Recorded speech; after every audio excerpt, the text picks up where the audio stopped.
I broke down to people what radical obedience means. I shared the 4 tenets of radical obedience. I'm breaking it down. I said innocence, not expectation, complete, not partial, immediately, not eventually. I thought of all of that. That is my framework for what makes my obedience to God radical. That is my IP, my intellectual property. When you bring your own IP to a conversation, whether it's an interview, a speaking engagement, a podcast episode, people are wowed. They're blown away. It will make you unforgettable. It makes you unforgettable. Optimal health is not a privilege, it's a right. However, unfortunately, the overwhelming majority of health challenges today can be attributed to lifestyle. This includes our physical activity, the quality of our relationships, stress, purpose and fulfillment, and of course, our diet. But what if there was an alternative? What if we could prevent and combat these health challenges with lifestyle changes before pills and procedures? You are listening to the Plant Protocol podcast with yours truly, plant-based health and business coach, and now the forever voice in your head, Lisa A. Smith. It's time to come get this health.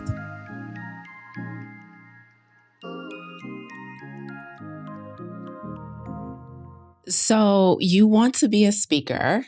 You want to be a subject matter expert. You're interested in making sure your voice has authority.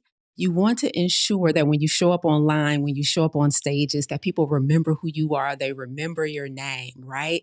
No matter what your subject matter is, you know that you want to be the voice of authority in your discipline, but you're not sure how to do that. Well, you are in the right place. See, most interviews sound good. Now, we know there are a ton of interviews all the time, a ton of content to consume with people on other people's platforms. Most interviews sound good, but very few actually move people. And the difference isn't always chemistry. It isn't always luck.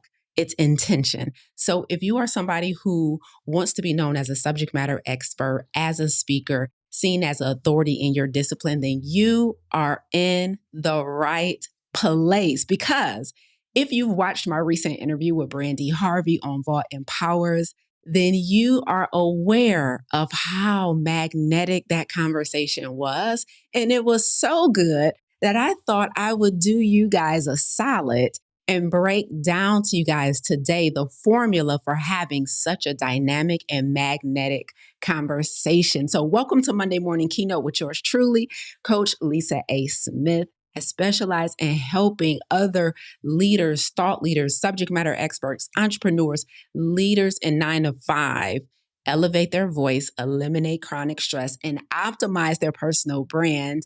I am the founder of a community called Clarity, where we do all of that in one place: plant-based nutrition, eliminate chronic stress, and business mentorship. And I'm so excited to break down this interview for you guys. There are 4 components to my interview with Brandi Harvey that made it so dynamic. The reason I'm going to break down the main reasons and components of this interview is because I know in my audience, I have a lot of individuals who aspire to do the same. I have a lot of individuals who follow me, clients, aspiring clients who want a personal brand, right? And you want to show up as dynamic. You want to show up as an authority in your discipline. And you might think that some people have it and some don't. You may think that it is just something that some people are blessed with and the rest of us just got to figure out what our gift is. But what if I told you there was an actual formula? There was an actual formula for how I show up in interviews and on other people's platforms, on other people's stages, to make them extremely attractive, extremely magnetic, and even have a virality component to it. I'm going to teach that to you guys today, because powerful conversations do not just happen on accident. They are designed.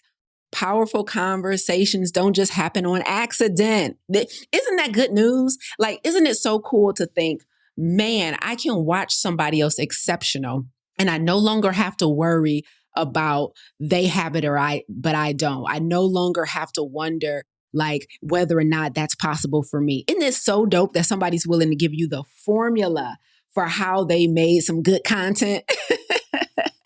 there is a formula to this. So I'm going to break down my formula. There's 4 components to that interview that made it so juicy.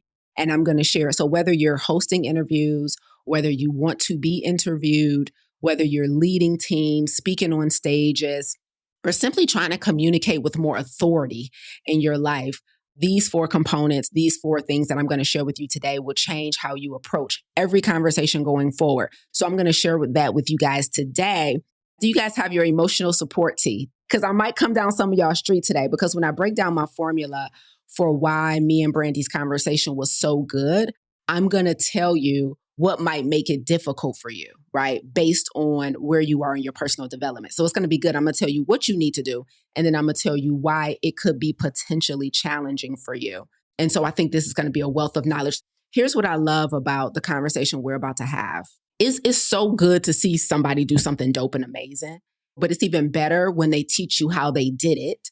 But then it gets even better when they teach you what it takes, right? So I'm going to teach you how I did it, how I've been able to have these dynamic conversations with Brandi Harvey, with Dr. Eric Thomas, with Harold LaFall. Like, I've been on so many platforms. At the end of last year, I was blessed to be featured on The Day After. It's a show in the UK, right? And that interview was going crazy. And I was thinking about this. I was like, okay, the people are loving this. I know you guys love the content, but you guys also, I know several of you, because of your entrepreneurial aspirations, you watch my delivery. You watch my delivery too. You're not just here for the information and the science. You're like, I want to be dynamic, right? And so what I love about the conversation that we're about to have as I break down my formula for having a dynamic conversation on other people's platforms is that you get to hear very specifically what it takes.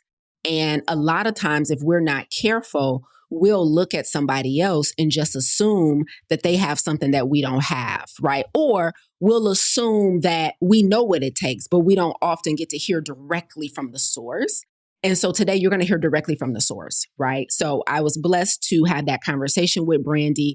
Based on the feedback we've been getting from that conversation, it has blessed so many of you, and I'm so grateful. And so let's play this clip. I'm going to play this clip, and we're going to rock out. That makes obedience radical is you do it with innocence and not expectation. Stop scoreboard watching. You like, okay, I got the divine download to take your challenge, coach. I saw you on with Brandi. Y'all was talking that talk. You convicted me. Let me do the challenge. But 2 weeks in, you like, well, I don't know if this is for me because the scale ain't moving like everybody else in the room. You had expectations. And because your expectations don't seem like they're being met, now you questioning the whole assignment, right? So radical obedience is with innocence and not expectation. I don't care the result or how it looks if I know this is what God told me to do, right? If I know God told me to sit down with powerful people, enlightening people, and talk to them, and I'm going to do it. Not because I thought it was going to produce this special outcome. You start a business, you're not a billionaire by the end of the 6th month. You think that this one, my calling. You do it with innocence and not expectation. And so that is what changed the game for me when I decided to stop being obedient to God and start being radically obedient to God. I've never looked back. And in 10 years that we've been in business, God has not let me down. Sick and tired and sick. Look at Kiwi over there cheesing from ear to ear. She's so proud. You know, it ain't a lot of people that get me to shut the hell up on this show. You know, that get me to be like, oh, okay, you know, Lisa A. Smith, though. I knew. I said this morning when I woke up and I said, I know who on the schedule today. I was driving out of my garage and I said, God, I need you to make it so plain why I do this show. I need you to make it so plain why I do this show. Because I have been living in the expectation. Oh, I keep expecting the numbers to grow. I keep expecting to have a viral moment. I keep expecting, like, that's the thing that gets talked about in a production meeting. Absolutely. I need the clip. What clip is going to go viral? What's that clip? And you're living in the expectation. Yes. And this morning I said, God, as I was driving, I said, I literally uttered these. I said it out loud. Now, I talk out loud now. Absolutely. Lisa, I said, God, I need you to make it so plain why I do this show. And I'm trying to fight back to tears right now. Because I don't know if it was for anybody else who's watching, but I know it was for me. Because there are so many moments that I've been obedient just enough. So many moments I've done it with the expectation that, okay, God, well, I know you're about to move. I know you're about to do something. Yeah. I've done it where, okay, I do a little bit, but not all the way. Yeah. I do most of it. Yeah. I do most of it. Absolutely. But I don't want to do all of that. Yeah. Like, I know you don't want me to eat them crab legs. I'm mostly clean, Lord. Can I get some credit for mostly? No, when I go to my sister's house and she be having a little crab dish, I be like, oh, it's so tasty. Look at that. It's so tasty.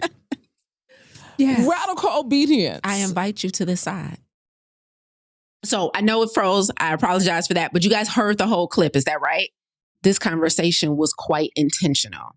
And what I want people to understand is that there is a formula for being dynamic. And let me tell you why this is important before I break down the 4 things that made this interview so powerful.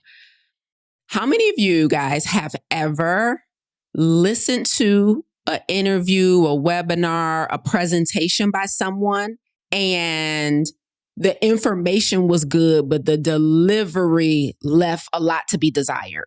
And so I'm going to break down the components of this interview that as to why all the things matter, because you can have phenomenal information, but your delivery means that you're not going to get a lot of traction. You're not going to get a lot of views. And I don't want that for you guys. Like, your good information and the value that you have to add is useless if people never hear it.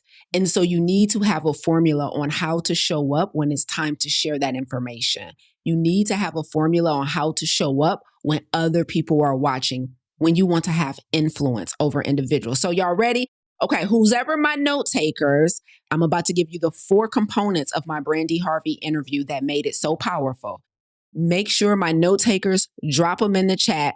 If you are a speaker, personal brand, thought leader, subject matter expert, this is your formula for showing up and having powerful conversations that moves the needle, that you can get viral clips from, that you can repurpose, all the things. Okay, so this is a repeatable process that I've used to have several powerful conversations over the last several years with Dr. Eric Thomas on the Secrets to Success podcast, on The Day After in the UK, on Harold LaFall's podcast. Like, when I was thinking about this, when God gave me this topic for us today, it was like, this is not an accident. You actually have done this over and over again. And I was like, oh, I have, and I can teach it.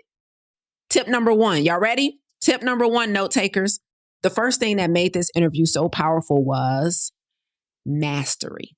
Mastery over my subject matter. So mastery means whatever topic you are showing up to talk about, you know it so well that you can make it simple for somebody who is just discovering you for the first time.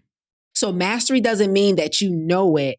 It is evidence in how you can explain it, right? Mastery happens when you can teach it at a level that somebody who is brand new to the content can still understand. So the first thing that made this interview so powerful is that I developed mastery in the subject that I was talking about. Don't turn this camera on. Don't turn this mic on. Don't record another podcast episode. Don't accept an invitation to go on somebody else's platform if you don't have mastery over the subject. It's not enough to know just a little bit. It's not enough to know just a little enough to be dangerous. Like, you have to have mastery. And let me tell you how I know I have mastery, okay? Do you guys know Brandi and her team did not send me the questions ahead of time? I didn't have the questions days or weeks in advance to prepare, which means I didn't have my replies, my auto replies queued up. Every question that you watched Brandi ask me on that interview, I was hearing for the first time in real time. Mastery means I don't care what you about to ask me about my subject. I know it. I'm about to kill it. I got this, right? And let me tell you, I don't know if anybody has ever heard this quote, but it says, if you want to learn something, you read it. If you want to comprehend it, you write it. And if you want to master it, you teach it. So sometimes we think mastery comes from a lot of study. Let me get to know more. Let me take another class. Let me read another book. Let me invest in some continuing education. That's learning. Mastery, however, mastery comes from teaching it or telling it to other people. So if there's something in your field that you want to be known as a subject matter expert on, the best way to develop mastery is to create a platform where you're teaching it to other people. The reason that heightens your mastery is because the feedback and the questions that you get from the audience helps to refine you. If you're only getting your information and through like formal sources of education, like a book or listening to somebody podcast teach it, you're retaining what you can, but you don't know what parts you really need to master at a high level until you teach it to somebody else. So mastery means I know it so well that I can teach it to somebody who was brand new to the subject. I can guarantee you there were thousands of people who discovered me for the first time on Brandi's podcast, on Vault Empowers, on the interview, right? And I'm pretty confident based on the comments and the feedback we've been getting on that conversation that what I was saying was clear. There's not a lot of ambiguity in what I was saying. And that's because I have such mastery over nutrition science. I have such mastery over stress. I have such mastery over radical obedience that I have said it enough out loud to people to refine my delivery. Okay. If you want to learn it, you read it. If you want to comprehend it, you write it. If you want to master it, you teach it. So the first thing that makes my interviews and my speaking engagements so attractive is that I show up with mastery. Now, let me say this, okay? The second place that mastery comes from, the first place is that you don't just read, but you teach, okay? I did a in-person class called Get Planted, an Introduction to a Plant-Based Lifestyle for 5 years in a row, every month teaching plant-based nutrition to the community. I've been facilitating my plant-based coaching program, Farm to Table, for 10 years. So I've been teaching the content over and over again so much that the mastery is undeniable. Now, let me tell you what makes it easier to develop mastery outside of teaching it before we get on to number 2.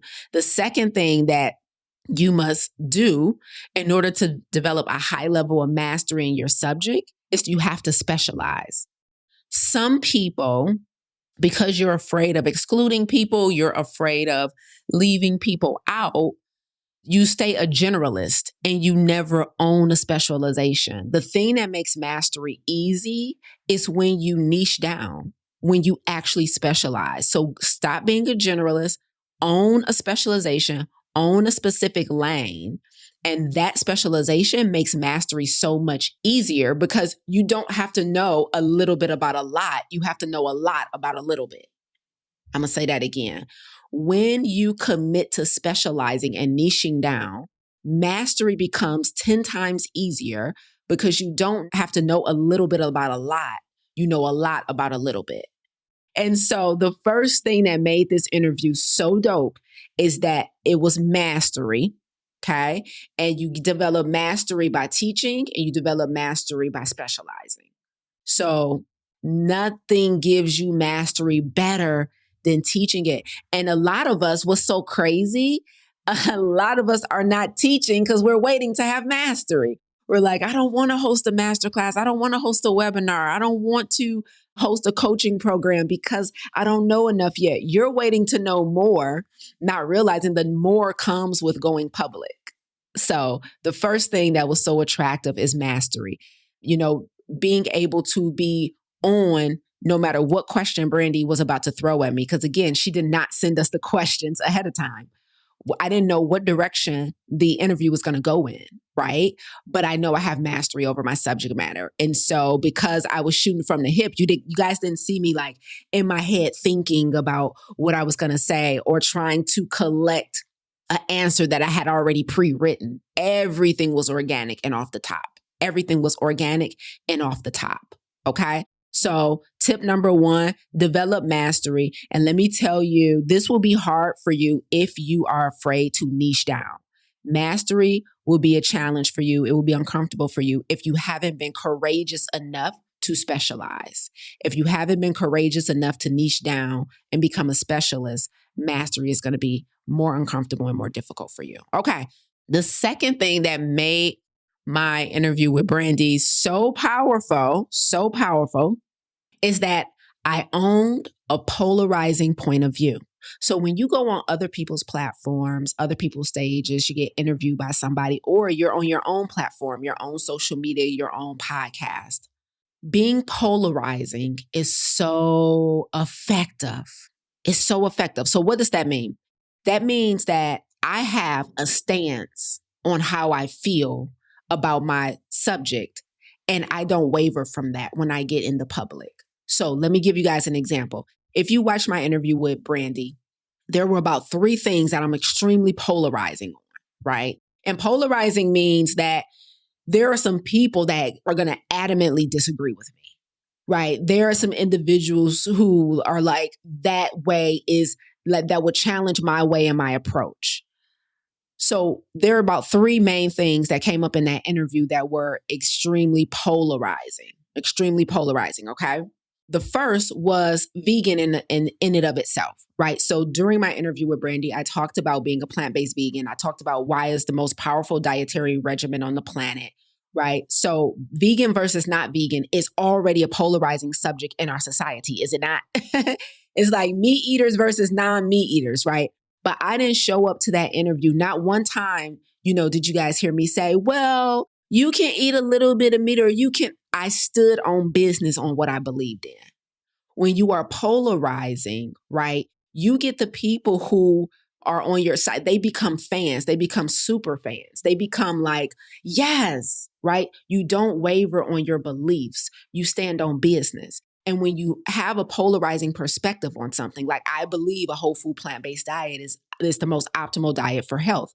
I understand that a lot of people believe in eating meat. A lot of people believe in eating dairy. A lot of people believe in keto, carnivore diet, all of this stuff. And I still stood on business, fully aware that thousands upon thousands of people were going to watch. When you have a polarizing perspective, you cannot be afraid to publicly own it. You can't be all about this life in private, but when you get on somebody else's platform, you're like, well, you don't have to if you don't want to, but I understand if you can't, and it's okay if you're not ready. And I'm like, no, I don't meet people where they are. I meet them where their disease is. And if people want to get healthy, this is what they need to do. I believe in what I believe in. And it's backed up by receipts and testimonials. I'm not so dogmatic that I'm just like drinking my own Kool-Aid, but you got to stand on business. So when you have a polarizing perspective, you cannot be afraid to share it publicly. So vegan versus not vegan is one polarizing perspective. Another one that I brought to our conversation was moderation versus abstinence. You guys might remember the point in the conversation where Brandi was like, no salt, no oil, no sugar. She said, no, ma'am, right? And even in the midst of her saying that, I did not say, well, I'm like, you got it. That's right. Keep going, right? I believe in abstinence. If the body or the mind is compromised, I believe in abstinence. I understand that the majority of the world yells out moderation. But when I get on somebody's platform that I know thousands of people are going to tune in, I did not sway. I said, you heard me right. No salt, no oil, no sugar, no animal products. Are you trying to get rid of diabetes and heart disease and fibroids or not? Right? I say what I say. So the polarizing perspective draws people in because they like, now, wait a minute. I'm not on there saying I understand if you have to do a moderation approach and everybody has to do it in their own time and you got to wait till you're ready. Like, are you sick or are you not? That's my perspective though, guys, right? But what I've seen people do is they'll be yelling from the rooftops about what they believe in when they're amongst their people who believe like them. But then they might get an opportunity to go on a big platform like that, and they kind of water down their perspective a little bit, right? And so I'm not saying intentionally be controversial. What I'm saying is if you have a polarizing perspective that you really believe in, you cannot be afraid to publicly own it.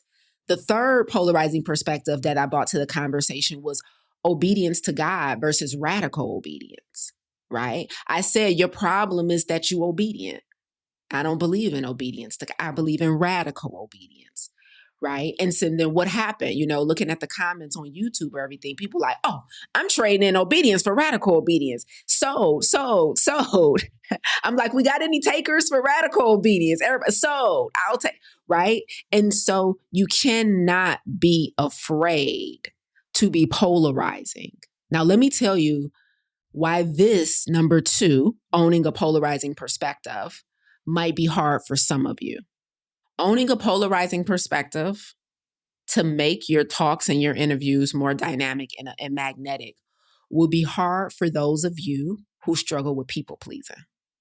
It will be hard for those of you who have a history of people pleasing. If you're in people pleasing recovery, if you're in people pleasing rehab, those of you who need everybody to like you, those of you who don't like to read any comments where somebody's disagreeing with you, you're going to have a hard time with number 2. Okay. Number 2, owning a polarizing perspective is going to be challenging for you if you're a people pleaser and you want everybody to like you and you're so afraid of seeing a negative comment. It's going to take you out the game. Okay. So I'm inviting you to do that work. So I'm giving you my formula for having powerful and dynamic conversations on other people's platforms. But I'm also trying to tell you what you may need to work on if what I'm saying triggers you. Okay. So having these polarizing conversations is challenging for somebody who is a people pleaser. It's challenging for somebody who panics when somebody disagrees with you in the comments. All right. So that's what you need to work on. Like, why? Why does that bother me? What am I worried about if somebody disagrees with me? What am I worried about if somebody doesn't like what I say? Or like, you want to uncover why that bothers you. And that's the personal development work that you need to do so that you can follow this framework. Okay. Because in our business accelerator, in our curriculum, let me tell you the language that I use. So when I'm teaching our coaches and our speakers in our business accelerator, the language that I use to describe this is you're going to have to stop relying on OPP. I call it OPP. It's not quite other people's property, it's other people's perspective. So when I'm training our coaches and I'm doing business mentorship with our clients, I tell them, if you want good content that gets people continuously coming back to watch you, to hear you, to listen to your podcast, whatever it is, you're going to have to stop relying on other people's perspective, OPP. And you're going to have to own your polarizing point of view. Okay. So this is not an invitation to be intentionally controversial, but if you know your perspective goes against the common thought, like most people believe in moderation and I don't. And so I know for a lot of people that's going to trigger them. And I also don't care. And I understand sometimes it takes a minute not to care that other people are going to disagree with you, but that's what it takes. I distinctly recall the moment I learned that there's a certain point where you realize you don't need more information. You need space, you need the right room, you need the right conversations, you need the right level of expectation. And after being in countless rooms, I also recall realizing that every room is not designed for transformation because every person is not ready for the level of responsibility that comes with clarity. If you're stuck in the same cycle, overthinking, second guessing yourself, doubting yourself, imposter syndrome, you're not confused, but you might be avoiding obedience. And it's costing you. It's costing your peace, your health, and most importantly, your next level. That's why on May 2nd and 3rd of this year, I'm hosting a live in-person experience in Houston, Texas called Fully Surrendered. This is a radical obedience assembly. This is a room for people who are done negotiating with fear. Because how much longer are you going to sit on what you know you're called to do? But here's the biggest lesson I've learned on my radical obedience journey. At some point, it's no longer fear, it's a decision. And trust me when I tell you, proximity changes everything. There is a different level of clarity, courage, conviction that happens when you get in the room. This experience will be rooted in radical obedience which I define as doing what you're called to do despite fear, uncertainty, and lack of evidence. And alongside that, you'll also step into the pre-release of my book on radical obedience. This room will be intentional. It will be refined and it will be filled with people who are done negotiating with their assignment. So no, it's not for everyone, but if you recognize yourself in this, I invite you to click the link in the show notes to get registered or visit lisaangelsmith.com/fully surrendered. I hope to see you in Houston. The third thing that made this conversation so powerful and attractive was that it included my intellectual property, IP. All that means, guys, is that I brought something to this conversation that people could not get anywhere else because I created the framework for radical obedience. So at the end of our conversation, I broke down to people what radical obedience means. I shared the 4 tenets of radical obedience. That is my IP, my intellectual property. I created that framework for radical obedience. I've been teaching this concept of radical obedience for so many years that after saying it for so long, I decided to create a framework for it, a couple years ago. When you bring your own IP to a conversation, whether it's an interview, a speaking engagement, a podcast episode, people cannot get it anywhere else. Okay? Unless you're going to be on my platform somewhere, you can't get my formula for radical obedience anywhere else. So I taught the audience something new that's never been taught to them before. The people who were just discovering me for the first time, they may have never heard radical obedience, and they certainly had never heard the formula for what makes obedience radical. When you bring intellectual property to a conversation, to a platform, people are wowed. They're blown away. I'm breaking it down. I said innocence, not expectation. Complete, not partial. Immediately, not eventually. I thought of all of that. That is my framework for what makes my obedience to God radical. When you bring intellectual property to a conversation, it will make you unforgettable. It makes you unforgettable. I own that. I have trademarked radical obedience. I own that, right? And so because of that, I have all these people who are new to me. They're discovering me. And at the same time, they're discovering my IP. And they're like, man, I want to increase my proximity to that. I want that. So one of the things I teach our clients in our mastermind and business accelerator is I teach them how to create their own signature program, right? And I teach them that within their own signature curriculum, their own signature program, the program itself is IP, but it is really nice to have some unique frameworks that you can take with you to stages, that you can take with you to speaking opportunities, that you can take with you to collaborations. Because let's say there's a big national conference coming up in your discipline, and you're like, maybe you've been going to the conference for years as a guest, but you think, you know what? I think I finally got my reps up. I have what it takes to be on stage, right? So let's say there's a national conference in your field, in your discipline, and you decide that you want to be a speaker at that conference. And you get the email and they say, we're now accepting speaker applications for the National Black Leadership Conference, right? Whatever it is. And you're like, yeah, I'm filling out the application. Like, I want to be on the stage. I have what it takes. When you fill out the application or when you submit a proposal to speak on that platform, one of the things that can really help you stand out from all the other people who think they belong on that stage is IP. Intellectual property. So you want to make yourself the magic, but Lisa ain't the magic.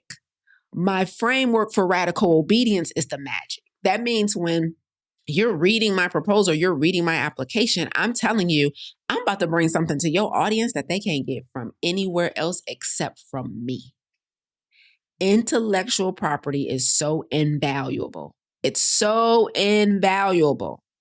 Right? So you guys saw me bring that to this conversation. I broke down my formula for radical obedience. When I did My conversation with Dr. Eric Thomas, me and him talked about stress and we talked about addiction. During that conversation, my IP was my formula for eliminating chronic stress.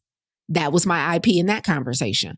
When I had my conversation a couple months ago with Emmanuel on The Day After, a show in the UK, I broke down my process, my trifecta of transformation, the three things that somebody needs to make change, to transform. That was my IP. That's why I'm telling you guys, this is a repeatable formula. I do this everywhere I go. I take mastery, I own a polarizing perspective, and I have intellectual property. And I show up with that to every conversation, and it makes the conversation interesting. People are leaning in because it's not anything they've heard before. It's not more of the same. Even though you might be a dynamic speaker and with dynamic delivery and you might be infectious, if you're still, they're like, yeah, I know. I heard the science. I understand sugar. I know. But when you start saying something they've never heard before because you created the formula, that's when it gets more juicy. More juicy. Okay. Y'all ready for number 4? Let's get into number 4. The fourth and final thing that made my conversation with Brandi Harvey so powerful. So let's review, boys and girls. Number 1, mastery, which comes from teaching and specializing. Number 2, owning a polarizing perspective, which comes from getting over people pleasing. Number 3, intellectual property. Oh, let me tell you what will make number 3 hard for some of you, like I did for number 2, for 1 and 2. So I told you mastery will be hard for you if you're afraid to niche down. I told you owning a polarizing perspective will be hard for you if you're a people pleaser. The thing that will make intellectual property hard for you is if you have no receipts. So having IP, a unique framework on how you teach something that you believe in, the thing that might make it hard for you is if you have no receipts and all of your information just comes from like book knowledge and science, right? But if you have been actively practicing what you're teaching, it's much easier to develop a framework for it, right? So the reason I was able to develop a framework for radical obedience is because I've been radically obedient in my life. So all I had to do was reverse engineer what I've personally been doing.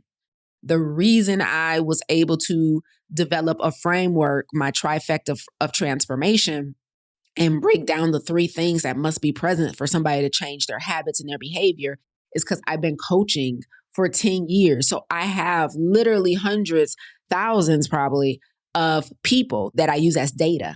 Like over my years, over my experience as a coach, these are the 3 things that have to be present for somebody to change their habits, right? The reason I was able to create my framework for eliminating chronic stress that I taught on Dr. Eric Thomas's podcast is because I have been dealing with people who are chronically stressed, and I have personally been chronically stressed in the past and was able to eliminate it by doing one of these 3 things that I teach, right? So the thing that will make IP challenging, because you don't want to go in the lab and just make up a framework, but it's not backed by anything. Like you can, and I'm sure a lot of people do. Like, here's my speak formula, right? SPEAK. S stands for, P stands for. Yeah, you can have an acronym. But really good IP is backed by data, right? So my formula for radical obedience, my formula for eliminating chronic stress, my formula that I have called the best method for converting an online audience into paid customers. Like all the frameworks that I created and that I teach are backed by real life experience. So every time I teach the framework, I can give examples, right? I can speak from my personal examples or people we've served. So IP will be hard for you if you have no receipts.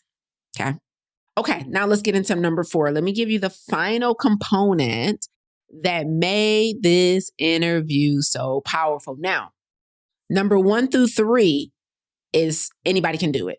Okay. Mastery, owning a polarizing perspective, IP. Okay.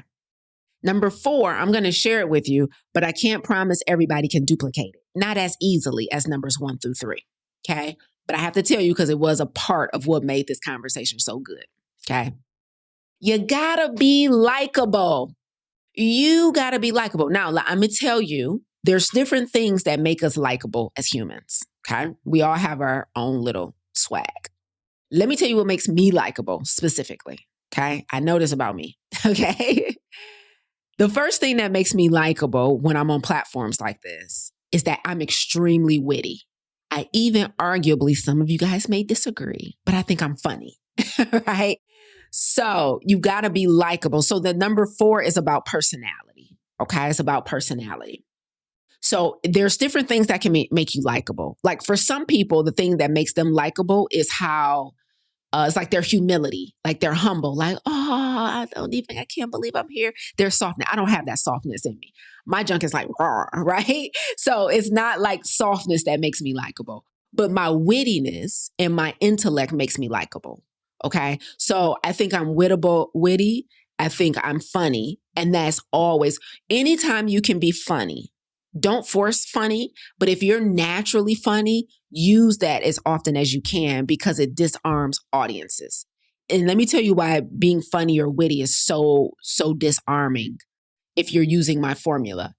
It's because if you do number 2, i.e., have a polarizing perspective, you can still be liked by people who disagree with you. So having a polarizing perspective, it doesn't mean just because somebody doesn't agree with you about being vegan or doesn't agree with you about moderation versus abstinence that they have to be your adversary. When you're likable and you still can make people laugh and you guys can still agree to disagree over a good joke, over a good chuckle, it disarms. It disarms the audience. It disarms the viewer. Like, I mean, I'm going to do it my own way, but I mess with her. Like, matter of fact, my mom, she loved the interview, by the way. And she called me yesterday and she was like, I shared your interview with everybody, with so many people, right? So she shared it with a lot of her, people at church. And she mentioned one person in particular at church. And she was like, she liked it so much. Like, she wants to bless you, Lisa. I told her to just give you a call. And I was like, okay, Ma, whatever. So mom's handing out my personal cell phone number. Fine. And so she gave the young lady my phone number. The young lady called me and she said, and she just started ranting and raving how good the interview was, what it did for her, what she got from it. But then she said, now, I'm not ready for the vegan and the no, so I still need me some seafood. She was like, but you are so good. Like, she disagreed, not necessarily disagreed, but she wasn't down for whole food plant-based, but she was still in love with me in the conversation. That's what being likable does for you.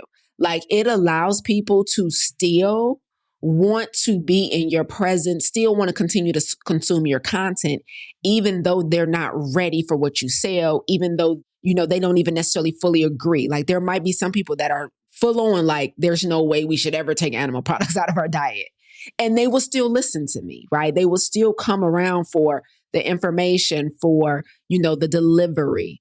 So being likable allows you to have a polarizing perspective without being hated. So I don't want you to think that everybody that disagrees with you has to be an adversary. So the other thing that makes me likable in conversations outside of being witty, being funny, being smart is my passion and my conviction. So I think my conviction is one of the top things I get complimented on all the time when people hear me speak, like my conviction. Matter of fact, a friend of mine called me recently. He called me like last week, a couple of days ago, and he had just came across one of my reels on Facebook. And he was like, I just had to call you. He was like, because I don't even know all the time if everything you saying is true. He was like, but you be so convicted that I believe every word you say. He said, I believe everything you saying because your conviction is so strong. He was like, thank God that I know you telling the truth and you're a person of integrity and, it's coming from a well-studied place. He's like, but your conviction is just so good. He was like, I will literally believe anything you say. And I get complimented on my conviction all the time. So being likable is so important. There's different things that will make us likable in conversations. But mine is that I'm witty, I'm funny, I'm passionate, I'm convicted, and I'm confident. And I know confidence is, a lot of people don't have it. Like, some of you really struggle with confidence. but confidence makes you extremely attractive. Like, think about it with, in the dating world, right? When whoever you're attracted to has confidence, it is so much more attractive than not, right? So, like, confidence is attractive in every setting, personal or professional. It's just so attractive. Now, let me tell you, y'all want a number 5? I just thought about something when it comes to confidence that I think might help some of y'all out on how I have confidence when I show up to these places. Because I know confidence is not a light switch, right? I understand that confidence for many of us has to develop over time. And what I always teach is that confidence comes from evidence. But I want to tell you one more thing that might help put confidence in perspective, because confidence really can make you likable. So I'm going to give you this when it comes to confidence. And I think this is the icing on the cake on what it takes to have really juicy conversations on other people's platforms that helps to grow your audience, grow your business, grow your presence and your visibility. Okay, bonus. Okay. Here's number 5, and this kind of speaks to the confidence for those of you who struggle a little bit with confidence or believing in yourself, thinking you have what it takes. You might struggle with imposter syndrome. I would say the 5th thing that made this conversation so powerful, and I'm going to say this one slow, is that I did not put this opportunity on a pedestal. I did not put this opportunity on a pedestal. What does that mean? While I am grateful for the opportunity, I recognize that Brandi and Vault Empowers has a huge platform. They have over 200,000 subscribers on YouTube. They have a big audience. I did not put the opportunity on a pedestal. What do I mean? That means, like, I didn't take this opportunity like they were doing me a favor. I look at this opportunity and every other opportunity that I get on anybody's platform as mutually beneficial. Let me say it again. This conversation, along with every other conversation I've had with individuals on their podcasts, on their platforms, I look at it as mutually beneficial. I'm grateful for the platform. I'm grateful for the visibility. I am grateful for the opportunity, but I also know, because I have mastery, because I have a polarizing perspective, and because I have IP, that your audience is about to be blessed. Which means I didn't see it as, I don't deserve it. I didn't see it as, oh my God, I can't believe they chose me. I saw it as, of course they chose me. Do you see what I'm saying? Being sure that you are who you say you are doesn't make you not humble. It doesn't make you ungrateful. But sometimes, guys, we get opportunities and we put the opportunity on a pedestal, meaning we make the opportunity so big that it intimidates us. When you make an opportunity so big that it becomes intimidating, you run the risk of fumbling. I flew to Atlanta and I walked into that studio confident and sure, without a shadow of a doubt, that every ear that heard that conversation was about to be blessed. I didn't walk in there like, I'm just grateful to be here. I'll say whatever you want me to say. I'll leave out whatever you want me to leave out. I just don't want to miss out on this opportunity. That's thinking in scarcity. That's thinking in lack. Sometimes when we compromise who we are and what we believe because we think we're afraid of losing an opportunity, that's thinking in lack. But I saw this conversation as mutually beneficial. Like, you're blessing me with this platform, and I'm about to bless y'all with this conversation, right?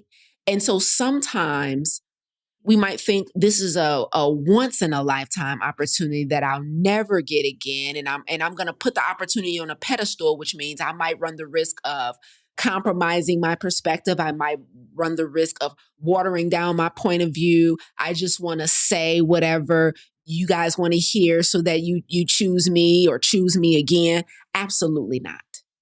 When we do that, we're thinking in scarcity.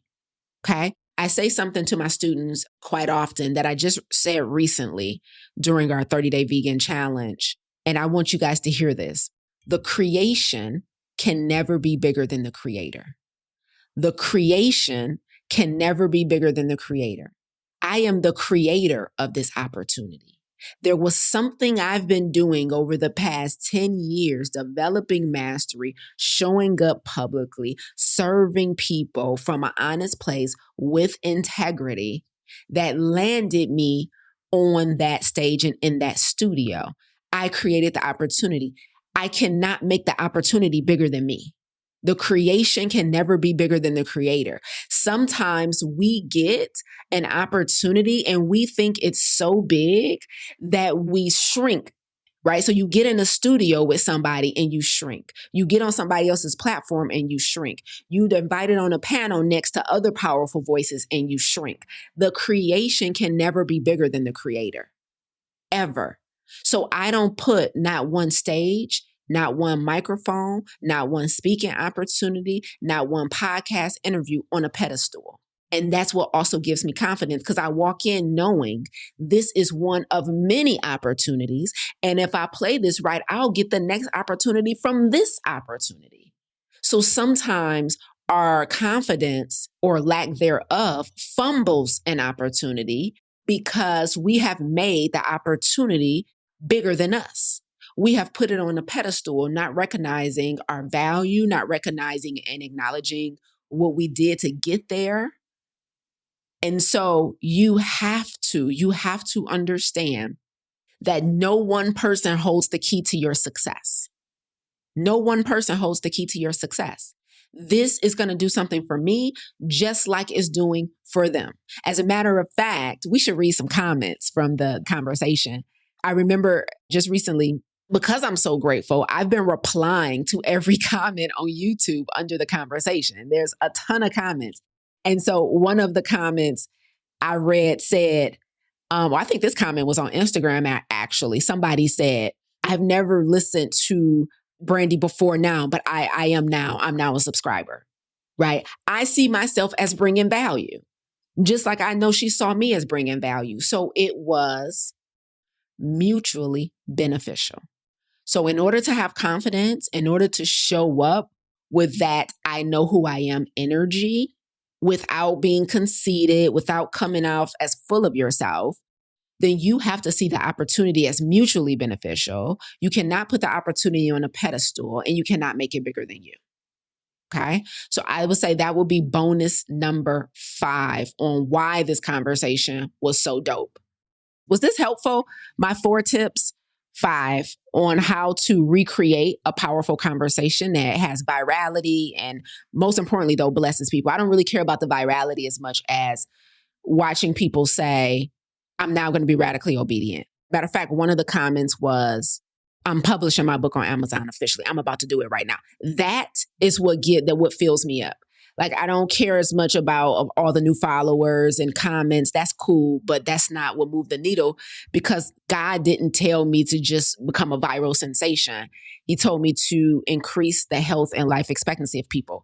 And so when I see them taking ownership of their assignment, and when I see them getting the courage and the confidence to pull the trigger on something they've been delaying, that's the win for me. That's what gives me the dopamine hit, right?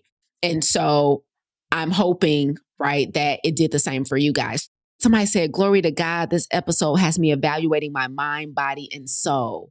That's what we want, okay? So that polarizing perspective, your willingness to do the work to develop mastery, your willingness to do the work to create intellectual property, and then being likable, meaning showing up with your personality. Don't think the opportunity is so limited and you're so lucky to have the opportunity that you're willing to compromise who you are naturally. Just everything that you saw on that conversation with me and Brandi was who I really am. Like, that's really how I talk. That's really how I kick it. Like, it was just 2 gals kicking it, right? And so it is so important that you take heed to all of these tips. And I hope, which one blessed you guys? Which one blessed you? Number 1, 2, 3, 4, or 5. And hopefully I encourage all of you guys now. So now that I gave you the framework for how I make these guest appearances so good, I challenge you to go back and watch the interview now and just kind of look for all of these things, the mastery, the polarizing perspective, the intellectual property, the likability, where we just laughed and joked and had a good time, the confidence, right? I challenge you to look for that because I modeled this exact same process on several interviews. This conversation with Brandi was not a unicorn. It was not a unicorn. I modeled this. And let me tell you guys one final thing. I thought about this literally yesterday and I was like, showed you. So I went to a conference in Dallas a couple months ago, like last year sometime, right?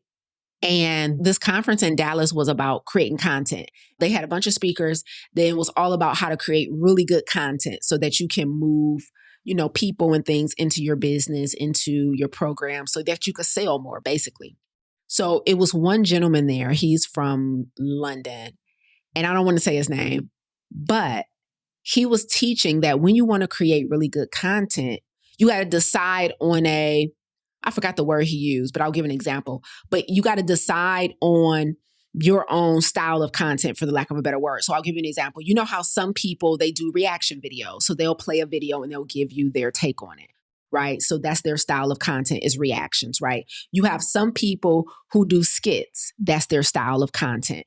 You have some people who do what's called man on the street. So they go up to people in the street or in Walmart and interview them or say something to them. So they like talk to strangers, right? So that's their style of content. Like that's what they use to blow themselves up, right? You have people who do food reviews and that's their style of content. Okay.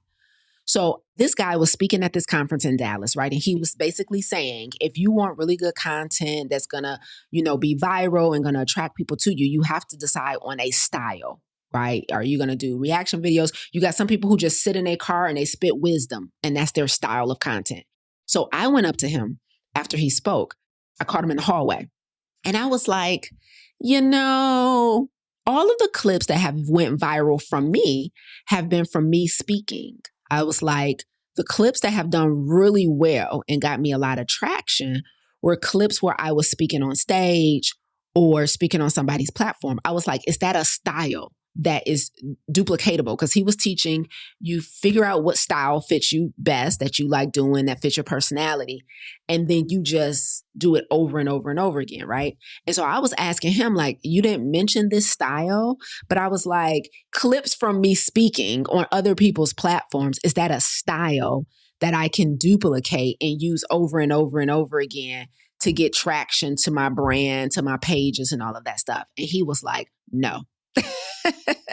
He's like, not really, because that's kind of hit or miss. It's not something you can really recreate. And I'm here to say, dear sir, turns out after 4 or 5 really viral clips, all from me speaking on other people's platforms, you're wrong. I might send him a DM and be like, I got a formula for it, right? But I said all that to say that this content creator expert told me that sharing clips and speaking on other people's platforms is not a style of content, right? And I'm here to tell you that what I just taught you proves it is. If you show it with mastery, if you have a polarizing perspective, if you create intellectual property and you're likable, every time they gonna love you, right? And it's possible. So I told him, I definitely told him. And so I hope this blessed you guys today. For those of you who want to be a thought leader, for those of you who are current and aspiring speakers, those of you who want to be on platforms, breaking down this formula on how to be magnetic on somebody else's platform. I hope you are able to use this and use it and repeat it, right? Because sometimes we think, man, they're so good. I learned from it, but I want to know how to be like that. I want to know how to attract people, right? This is how you do it. Okay. So this is the formula. So there's a formula for this, and this is what it takes. So everything I taught today takes work. The mastery takes work. That's not an overnight thing. Polarizing perspective takes courage. Intellectual property takes receipts. So everything I taught today is doable, but nothing is without work. Nothing is without work. Okay. So I hope this was helpful for you guys. Oh God, you guys are so great. Oh man. Thank you, Tamika. Exactly. Tamika said, if God has opened this as a way for you, walk in it and keep repeating it. Amen. Because one of the things I do very well is teach very well.